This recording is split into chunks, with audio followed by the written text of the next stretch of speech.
Good day to all. வாங்க மேக்ஸை புரிஞ்சு படிப்போம். 8th ஸ்டாண்டர்ட் சாப்டர் 1 நம்பர்ஸில் எக்ஸசைஸ் 1.5ல 4th கொஸ்டின் என்ன கொடுத்துருக்காங்கன்னு பார்த்தீங்கன்னா, find the smallest number to be divided. இந்த நம்பரை எந்த நம்பரால் ஸ்மாலஸ்ட் நம்பரை நம்ம டிவைட் பண்ணோம்னா இதை பர்ஃபெக்ட் கியூபாக காமிக்க முடியும் அப்படின்னு சொல்லிட்டு கேட்குறாங்க. நான் கொஸ்டினை ஷார்ட் ஃபார்மேட்டில் தான் எடுத்து எழுதியிருக்கேன். உங்கள் புக்கில் பார்த்தீங்கன்னா இந்த நம்பரை கொடுத்துட்டு இதை முழு கணமாக மாற்றணும்னா எந்த நம்பரை நான் வந்துட்டு வகுக்கணும் அப்படின்னு சொல்லிட்டு சொல்கிறாங்க. ஸோ டிவைடட் அப்படின்னு சொல்லிட்டு ஒரு ஆப்ஷனை பார்த்துக்கோங்க. ஸோ அப்போ கியூபா ஸ்கொயரா அதையும் நீங்கள் நல்லா பார்த்துக்கணும். ஓகேங்களா? ஸோ ஃபஸ்ட் நம்ம லாங் டிவிஷன் மெத்தட், அதாவது இந்த ப்ரைம் ஃபேக்டரைசேஷன் மெத்தடில் எப்படி போடுவோமோ அந்த மாதிரி முதல்ல எடுத்து ப்ரொசீட் பண்ணி போடலாம். ஸோ 5ல் முடியுது இல்லைங்களா? அப்போ நம்ம எந்த டேபிளை யூஸ் பண்ணலான்னு பார்த்தீங்கன்னா 5 டேபிளை யூஸ் பண்ணி டிவைட் பண்ணலாம். ஸோ 5 முதல்ல 2 நம்பர் எடுத்துக்கோங்க. 5 2s are 10, அடுத்தது 5 1s are 5, ரிமைண்டர் என்னென்னு பார்த்தீங்கன்னா 4. ஸோ அப்போ எத்தனை டைம்ஸ் போகணும்னு பார்த்தீங்கன்னா 5 9s are 45, அடுத்தது பார்த்தீங்கன்னா ரிமைண்டர் 3. ஸோ அப்போது 5 7s are 35. 7ல் முடியுது இல்லைங்களா? இப்போ இது 3 டேபிளில் போகுமான்னு செக் பண்ணி பார்த்தீங்கன்னா 3 டேபிளில் போகாது, வேறு 4ல் போகாது, 5ல் போகாது, 6ல் போகாது, 7ல் போகுமான்னு பார்த்தீங்கன்னா 7லையும் போகாது. ஸோ இந்த நம்பர் எந்த டேபிளில் மட்டும்தான் போகும்னு பார்த்தீங்கன்னா 13 டேபிளில் போகும்.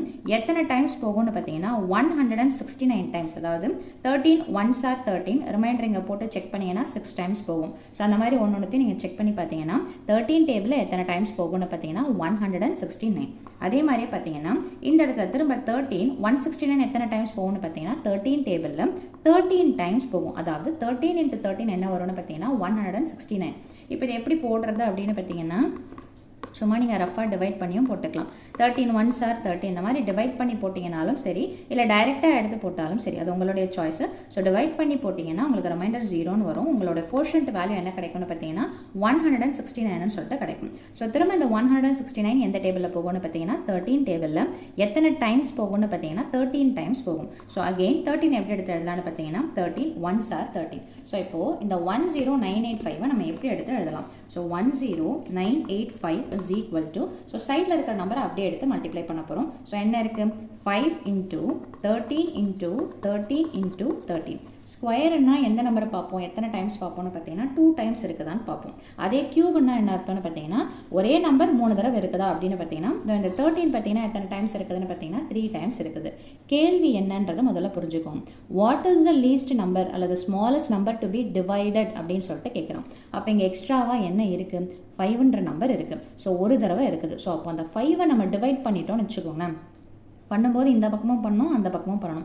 ஸோ அவன் கேட்குறது எந்த நம்பர்னு மட்டும் கேட்குறான். ஸோ அந்த நம்பரை மட்டும் நீங்கள் சொன்னீங்கன்னா போதும். ஸோ அப்போது எது எக்ஸ்ட்ராவாக ஃபிட்டிங்காக இருக்குதோ, எக்ஸ்ட்ரா ஃபிட்டிங்காக இருக்குதோ அதை நம்ம டிவைட் பண்ணிட்டா முடிஞ்சு போச்சு. ஸோ என்ன லைன் எடுத்து எழுதுவீங்கன்னு பார்த்தீங்கன்னா therefore the least number to be divided, the smallest number to be divided is 5 அப்படின்னு எழுதி முடிச்சிங்கன்னா போதுமானது. ஸோ நார்மல் ப்ரைம் ஃபேக்டரைசேஷன் போடுங்க. கியூப்னா 3 டைம்ஸ் வரணும். எது இல்லையோ, அதாவது 3 டைம்ஸ் இல்லையோ அந்த நம்பரை நம்ம டிவைட் பண்ணோம்னா இந்த சம்முடைய ஆன்சர் கிடச்சிடும். ஓகேங்களா? ஸோ மேக்கிங் பர்ஃபெக்ட் கியூபுடைய கான்செப்ட் புரிஞ்சிருக்கும் நம்புறேன். வீடியோ பிடிச்சிருந்தா கண்டிப்பாக லைக் பண்ணுங்கள், ஷேர் பண்ணுங்கள், சப்ஸ்கிரைப் பண்ணுங்கள். தேங்க்யூ.